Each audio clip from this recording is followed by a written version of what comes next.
எல்லாருக்கும் வணக்கங்க. உங்கள் எல்லாரையும் 666 மந்த்ரா யூடியூப் சேனலுக்கு வரவேற்பதில் ரொம்ப சந்தோஷம். தொடர்ந்து நம்மளுடைய சேனலிலே ஆன்மீகம் சார்ந்த பல அரிய பதிவுகளை பார்த்து கொண்டு வருகிறோம். அதிலும் அட்டகர்மங்களிலே முதல் நிலை என்று சொல்லக்கூடிய வசியத்தை பற்றி நிறைய விஷயங்களை பார்த்துட்ருக்குறோம். அதாவது வஷ்யம் என்று சொல்லக்கூடிய அந்த முறையில் வரக்கூடிய நிறைய விஷயங்கள் அதை நாமெல்லாம் ரொம்ப தெளிவாக பார்த்துட்ருக்கோம். இப்போது அதே பிரிவில் நாம் பார்க்கக்கூடியது எப்பேற்பட்ட மேல்நிலையில் இருப்பவர்களையும் வசீகரணம் செய்யக்கூடிய எளிமையான ஒரு பரிகார முறையை பற்றி சொல்ல போகிறேன். அது என்னங்க, எப்பேற்பட்ட மேல்நிலையில் இருப்பவர்கள் அப்படின்னா, இப்போ ஒரு முக்கியமான காரியத்துக்காக வெளியில் போகிறீங்க. அவங்க உங்கள் ஆஃபீஸராக இருக்கலாம், அல்லது உங்களுடைய ஏதாவது காரியத்திற்காக அவர்களுடைய உதவி தேவைப்படலாம். இப்போ அவர்களை நீங்கள் பார்க்க போகும்போது அவர்களை வசியம் செய்வதற்காக, அவர்கள் ஆண்களோ பெண்களோ யாராக இருந்தாலும் சரி, உயர்ந்தவர்கள், உங்களை விட ஒருபடி உயர்ந்தவர்கள், அவர்களினுடைய ஆதரவுக்காக நீங்கள் அவர்களை அணுகும் பொழுது நீங்கள் வசியம் செய்வதற்குண்டான எளிமையான வசீகர முறையை பற்றி தான் நான் சொல்ல போகிறேன். இதில் நிறைய முறைகளை நான் இந்த பதிவில் சொல்கிறேன். ஒவ்வொன்றா நீங்கள் நோட் பண்ணிக்கோங்க. அதை நீங்கள் முடிஞ்ச அளவுக்கு ட்ரை பண்ணி பாருங்கள். எல்லா மெத்தடுமே எஃபெக்டான மெத்தடு தான். ஃபஸ்ட்டு மெத்தடு என்ன அப்படின்னு கேட்டிங்கன்னா, எப்பயுமே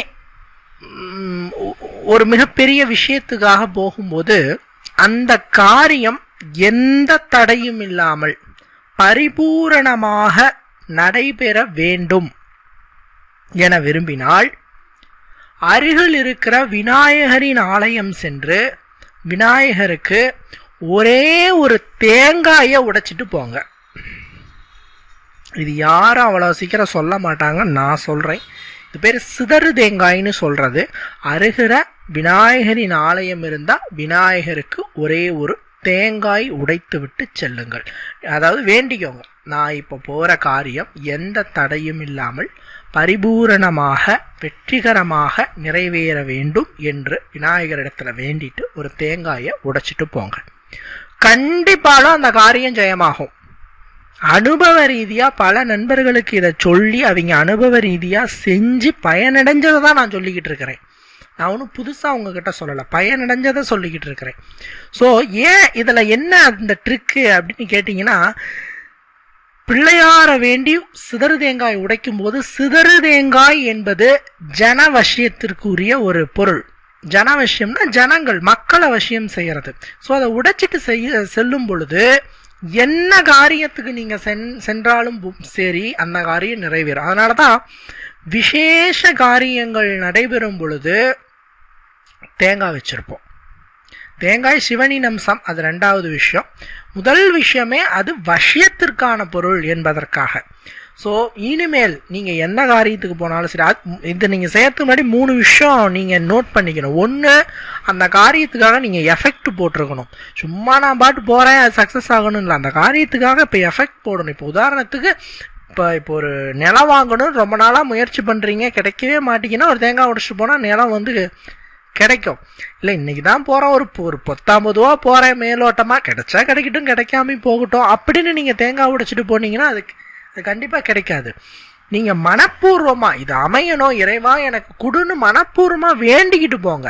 உங்களுக்கே நம்பிக்கை இல்லாமல் போகும் பொழுது அந்த காரியத்துக்காக நீங்கள் வந்து ஒரு முயற்சி எடுக்காத போது அந்த காரியம் உங்களுக்கு எப்படி வெற்றியமாகும்? தெய்வத்தால் ஆகாதெனும் முயற்சி தன் மெய்வருத்தி கூலி தரும். ஒன்று. ரெண்டாவது விஷயம் என்ன அப்படின்னு கேட்டிங்கன்னா, இதுவும் மிக முக்கியமானது. உங்களோடு செல்லும் பொழுது ஒரே ஒரு எலுமிச்சை பழத்தை உங்களுடைய பேக்கெட்ல எடுத்துட்டு போங்க. எலுமிச்சை கனி ஒன்று எடுத்துட்டு போங்க. எலுமிச்சை என்பது ராஜவசிய கனி. ராஜகனி என்ற ஒரு மற்றொரு பெயரும் இந்த எலுமிச்சை பழத்துக்கு இருக்கு. ராஜவசியம்னா என்ன? எல்லா விஷயத்திற்கும் ஒரு தலையாய விஷயமாக ராஜவசியம் இருக்குது. நீங்க வந்து கோர்ட்டு கேஸ் பிரச்சனையா ஒரு எலுமிச்சங்கனியை எடுத்துகிட்டு போங்க. பொண்ணு பார்க்க போகிறீங்களா ஒரு எலுமிச்சங்கனியை எடுத்துகிட்டு போங்க. மாப்பிள்ளை பார்க்க போகிறீங்களா ஒரு எலுமிச்சங்கனியை எடுத்துகிட்டு போங்க. வேலைக்கு முறை இன்டர்வியூ போவீங்களா ஒரு எலுமிச்சங்கனியை எடுத்துகிட்டு போங்க. அந்த காலத்தில் முன்னோர்கள் சொல்லுவாங்க, முக்கியமான காரியத்துக்கு வெளியே போகும்போது ஒரு எலுமிச்சங்காயை கையில் எடுத்துகிட்டு போப்பா அப்படின்னு சொல்லுவாங்க. ஒரு எலுமிச்சை கனி கையில் இருப்பதும் சரிதான், சகல தெய்வங்களும் உங்களோடு உறுதுணையாக இருப்பதும் ஒன்றுதான். ஸோ ஒரு எலுமிச்சை கனியை கையில் எடுத்து செல்லக்கூடிய பட்சத்திலே உங்களுக்கு இருக்கிற சகல விதமான, இன்னும் சொல்ல போனால் உங்களுடைய சர்வ விதமான பிரச்சனைகளும் நீங்கி அந்த பிரச்சனைகளுக்கான தீர்வு கிடைத்து செல்லும் காரியத்தில் இருக்கிற தடைகள் நீங்கி உங்களுக்கு வெற்றி மேல் வெற்றிகள் வந்து குவிந்திடும் என்பதிலே எந்த விதமான ஐயமுமே கிடையாது. ஸோ எலுமிச்சை கனியை நீங்கள் பயன்படுத்துங்க. மூணாவது விஷயம் என்னென்னா, இது கொஞ்சம் உங்களுக்கு டிஃப்ரெண்ட்டாக தான் இருக்கும், நடக்குமாங்கிற ஐயப்பாடு கூட இருக்கலாம், ஆனால் இது உண்மை. புதினா அப்படின்னு சொல்கிற இலை, புதினா இலை. இந்த புதினா என்பது நறுமணங்கள் மிக்க ஒரு இலை. பல பேருக்கு தெரியாது இந்த புதினா என்பது ஒரு வசீகர இலை என்று. நறுமணமாக இருக்கக்கூடிய பல பொருட்களிலே வசீகர சக்தி இருக்கு. ஏலக்காயில வசீகர சக்தி இருக்கு, சோம்பல் இருக்கு, பட்டையில இருக்கு, லவங்கத்துல இருக்கு. இந்த மாதிரி வாசனை மிகுந்த பொருட்கள்ல வசிய சக்தி இருக்கு. அப்படி புதினா என்று சொல்லக்கூடிய அந்த இலையிலும் உங்களுக்கு வசீகர சக்தி இருக்குது. ஸோ ஒரு 4-5 புதினா இலைகளை பறித்து உங்களுடைய பாக்கெட்ல வச்சுட்டு போகும் பொழுது உங்களுக்கு கண்டிப்பாலும் அற்புதமான அளவிலே வசீகரணம் ஏற்படும். இதன் மூலமாக என்ன நடக்கும் அப்படின்னு கேட்டா, யாரை நீங்கள் அணுகுகிறீர்களோ அவர்களால் உங்களுக்கு காரிய சாதனைகள் எந்த தடையும் இல்லாமல் ஏற்படும். நீங்களே மிரண்டு போற அளவுக்கு அது ஏற்படும். அதுதான் அதில் இருக்கிற முக்கியமான பாயிண்ட். இந்த காரியம் நடக்குமா அப்படின்னுட்டு நீங்க போனா கூட ஒரு 4-5 புதினா இலைகளை உங்களோடு எடுத்து செல்லக்கூடிய பட்சத்துல அந்த காரியம் எந்த விதமான தடையும் இல்லாமல் நிறைவேறக்கூடிய அதிசயம் அங்கு நிகழ்வதை உங்களால் நிச்சயமாலும் பார்க்க முடியும். ஸோ நீங்கள் இதையும் நோட் பண்ணிக்கணும். அதே மாதிரி எந்த காரியத்துக்கு போனாலும் முக்கியமான வேலைக்கு சிகப்பு நிற உடையை உடுத்தி செல்லுங்கள். சிகப்பு நிறம் என்பது வசிய நிறம். சிகப்பு நிற உடையை உடுத்தி செல்லக்கூடிய பட்சத்திலே அந்த காரியத்தில் இருக்கக்கூடிய தடைகள் நீங்கி வெற்றி மேல் வெற்றிகள் உங்களை வந்து அடையும் என்பதில் எந்த விதமான ஐயமும் இல்லை.